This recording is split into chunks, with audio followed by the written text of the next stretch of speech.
नमस्कार, मी लतिका। आज मी तुम्हाला वरईच्या पिठापासून मस्त अशी रेसिपी बनवून दाखवणार आहे। तर पीठ बघा, मी आपल्या घरगुती चक्कीवर दळून घेतलेलं, एकदम बारीक असं दळलेलं आहे। तर हे पीठ कसं करायचं माहिती आहे का? 1 किलो जर वरई घेतली का नाही, तर त्याच्यामध्ये 100 ग्रॅम शाबूचे तांदूळ टाकायचे। आणि ह्याला काय करायचं, वरईला धुवून जरी कॉटनच्या कपड्यावर चांगली पसरली का नाही फॅन खाली तरी पण चालेल। आणि जर पावसाळ्याचे दिवस आहेत का नाही, तर मग काय करा माहिती आहे का, एखाद्या कॉटनच्या वल्ला कपडा करा आणि त्यानं पुसून काढून थोड्या वेळ फॅन खाली ठेवून मग तुम्ही दळून घ्या। दोन्ही पण शाबूचे तांदूळ पण पुसून काढायचे आणि वरई पण पुसून काढून करायचे। पीठ कसं बनवायचं त्याची पण मी एका व्हिडिओमध्ये दाखवलेलं आहे मिक्सरला करून। तर तुम्ही घरगुती चक्कीवर पण करू शकता, मिक्सरला पण करू शकता। पण हे जेवढं होता होईल एवढं बारीक करायचं। जाड जाड राहिले ना तर ते एवढं खायला चांगले लागत नाही। ते वाडगं घेतलेलं आहे आणि त्याच्यामध्ये काय करायचं माहिती आहे का, एक मोठ्या आकाराचा बघा बटाटा शिजवून घेतलेला आहे। आता हा मी काय करते, खिसून घेते बटाटा। बघा मी पूर्ण खिसून घेतलेला आहे। त्याच्यामध्ये टाकणार ही हिरवी मिरची 2 घेतलेल्या आहेत हिरव्या मिरच्या। तिखटाप्रमाणे तुम्ही घेऊ शकता। आता ह्याच्यात बघा, तुम्ही जर खात असेल का नाही जिरं, तर तुम्ही जिरे भाजलेले पावडर पण टाकू शकता, नाहीतर जिरं कच्चे जिरे असे कुटायचे, थोडेसे कुटले का नाही की त्याची चव छान येते। मग तसं जरी टाकलं तरी चालेल। मी काय टाकणार आहे, नुसती मिरची टाकलेली आहे आणि त्यात टाकायचं आपल्याला चवीप्रमाणे मीठ। आता ह्याच्यात काय करायचं माहिती आहे का, जसं पीठ मावल का नाही तसंच घ्यायचं। तर ह्याच्यामध्ये मी पीठ घेतलेलं आहे बघा, 1 वाटी भरून। ही वाडगं आहे पण वाटी भरून घेतलेलं आहे। मिक्स करत करतच आपल्याला पीठ घालायचे, म्हणजे कसं एका टायमाच्या ना होईल एवढंच आपल्याला हे मी तुम्हाला दाखवत आहे। पीठ बघा जेवढं मी घेतलं आहे ना तेवढ्यातच मी आता हे मळत आहे। पाण्याचा वापर अजिबात करायचा नाही आहे आपल्याला। मग इतकं छान लागतो, जसं आपण पराठा करतो का ना, आलू पराठा, त्याच्या पद्धतीमध्ये ह्याची चव येते, खूप टेस्टी होतं। तुम्ही अशा पद्धतीने करून बघा।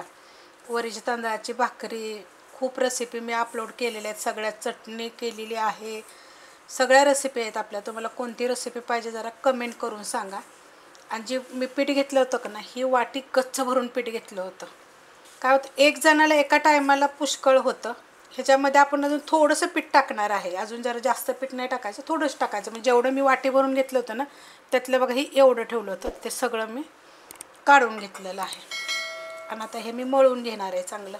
आता एकदम थोडंसं पाणी टाकायचे आपल्याला, जास्त पाणी काय टाकायची गरज नाही आहे।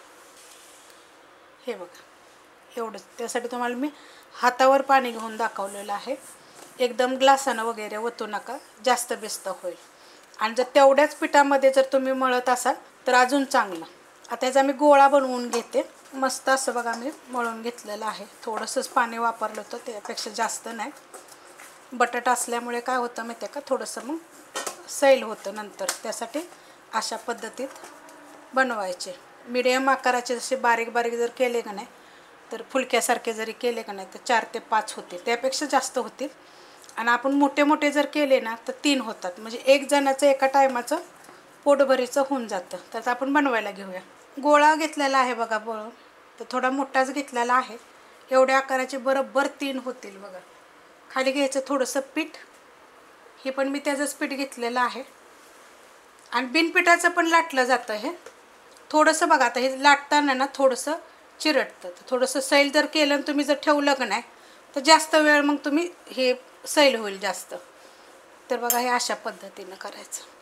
वाटलं तर काय करायचं, मग एक झाकण घ्यायचं आणि झाकणानं तुम्ही हे केलं तरी पण चालू शकतं। याची भाकरी पण खूप छान लागते बरं का। मी याच्या भाकरीच्या पण रेसिपी अपलोड केलेल्या आहेत, इडली केली, डोसा केलेला आहे। एकदम पातळ करून घ्यायचे। आता हे बघा असं चिरटतं साईडनं, तर असं मिटवून जर तुम्ही लाटलं का नाही तरी पण चालू शकतं।